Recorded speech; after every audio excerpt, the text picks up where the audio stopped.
Hi, Chris here on Slick Cyber Systems. We're back for another Q&A. We're going to review a couple of questions that we either get frequently or direct questions from people who have an issue with IT and their business.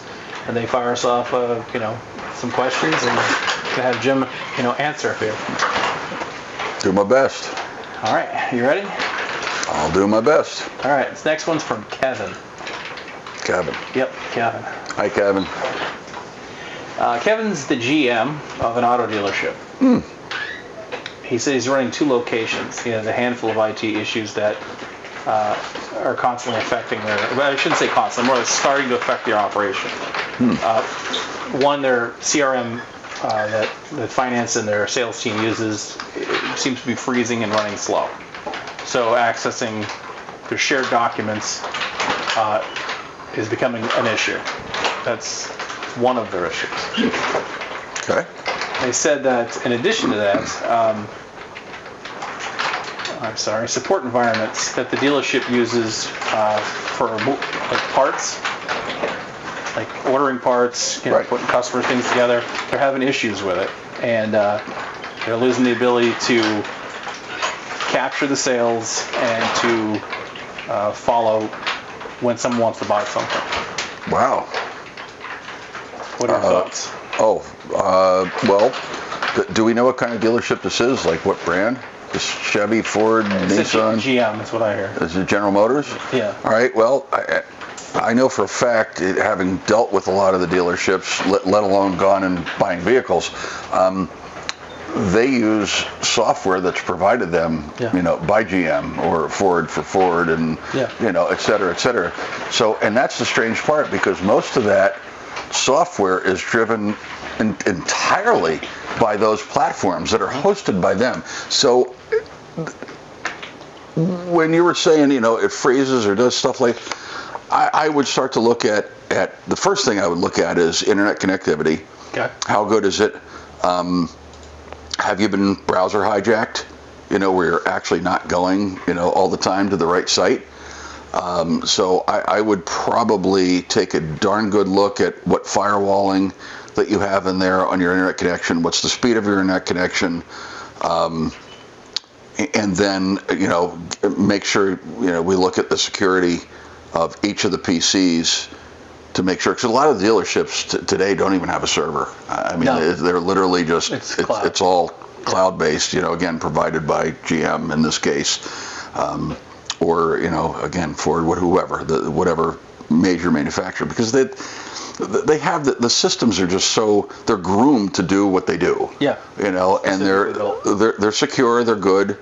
I haven't to date at least heard of, that I'm aware of, I haven't heard of an attack on one of them. I'm sure there have been, but I'm not aware of any at this point in time. But yeah, I mean, they're the things that I would look at first. Internet connectivity, is it a good solid, do you have a good, internet firewall, UTM, Unified Threat Management appliance, like a Sonic Wall or similar. And then, obviously the security software on the PC itself. I mean, because if you've had some machines that have had some browser hijacks, clicking on a spam email or what have you, because email is kind of a mixed bag too, the way that comes in. I've seen that done through the corporate environment, and I've also seen that done through like Gmail accounts, that sort of thing, because there's a lot of salespeople that will use their Gmail accounts or whatever they have to actually promote, to help helping their numbers, right? They're commission paid people. You can't blame them for that, but if you're not using your corporate account, shame on you. You should be using your corporate account at all times, so there's some traceability and accountability for it. So you're not trying to do something outside the norm. So yeah, they'd be the first things that I would look at going into that. Okay.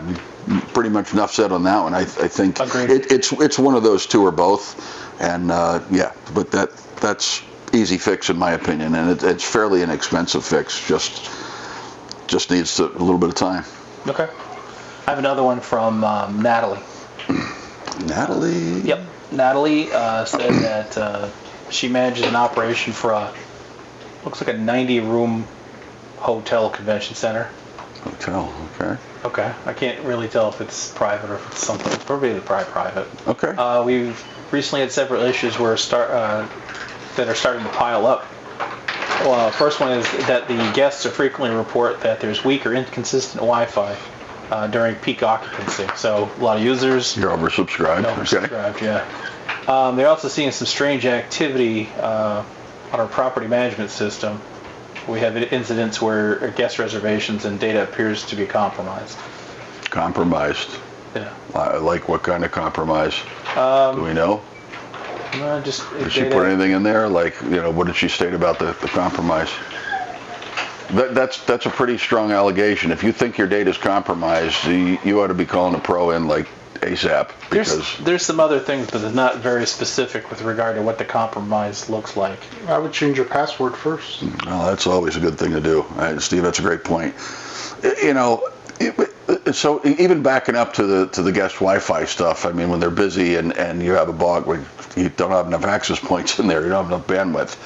Or the right access. People are getting bogged. Well, it all comes down to the bandwidth at that point, right? So, you may need to upgrade your infrastructure or simply put in more access points to be able to cover and handle that amount of traffic. And that's not an uncommon scenario in that type of business where, people buy what they think they need and then they all of a sudden realize, like, oh boy, it doesn't work right. Yeah, and that's some ploy marketing on some of the manufacturers.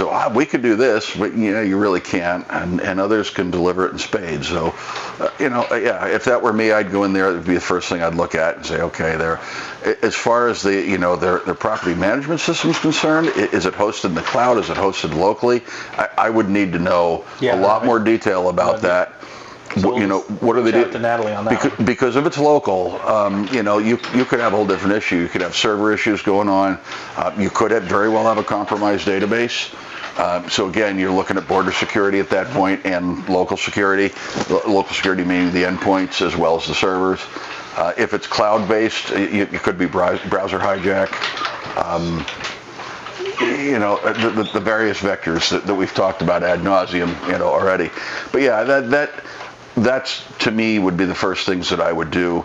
And if you seriously, Natalie, if you seriously suspect that your data's been compromised, you really need to call a professional IT firm to come in and review to see what they can find, because you are required by law to tell the world that data's been compromised. It is what it is. This is law. This is not, I'm being, I wouldn't be nice. This is law. You need to do that legally, or you can get in deep doo-doo, for not doing it. Enough said about that one. Yeah, I'm good there. You want another one? Well, why not? You guys want to hear another? Yeah, we'll do another one. Why not? Okay. Sign me up. All right, let me look real quick here. The sun's blinding out the mouse. Can't see it. We do these videos in the back, out in a veranda environment. I'll call it out in the veranda, But yeah, we're in a. It's a veranda or veranda? Veranda. It's a veranda. But yeah, we're. Okay. All right, give me another. Olivia. Let's see. Olivia owns boutique retail stores. Okay. And she uses tablet-based point-of-sale system that syncs with the cloud. Okay. She's been lately having issues with synchronizing from the tablets, to the cloud, where she could see as much as she's got a problem where she's lost as much as a full day's worth of sales at one of the locations. What? Yeah. She said she's concerned about, is that potentially affecting her credit card security? Does she have there's something issues wrong. if she goes offline during peak shopping? There's something wrong there. If she has credit cards, and she better make sure she's compliant. PCI compliant, absolutely. And that entails a firewall.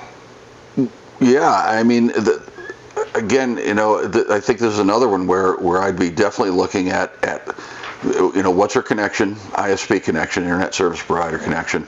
I'd be truly looking, do you have a good firewall there? And keeping the bad folks out.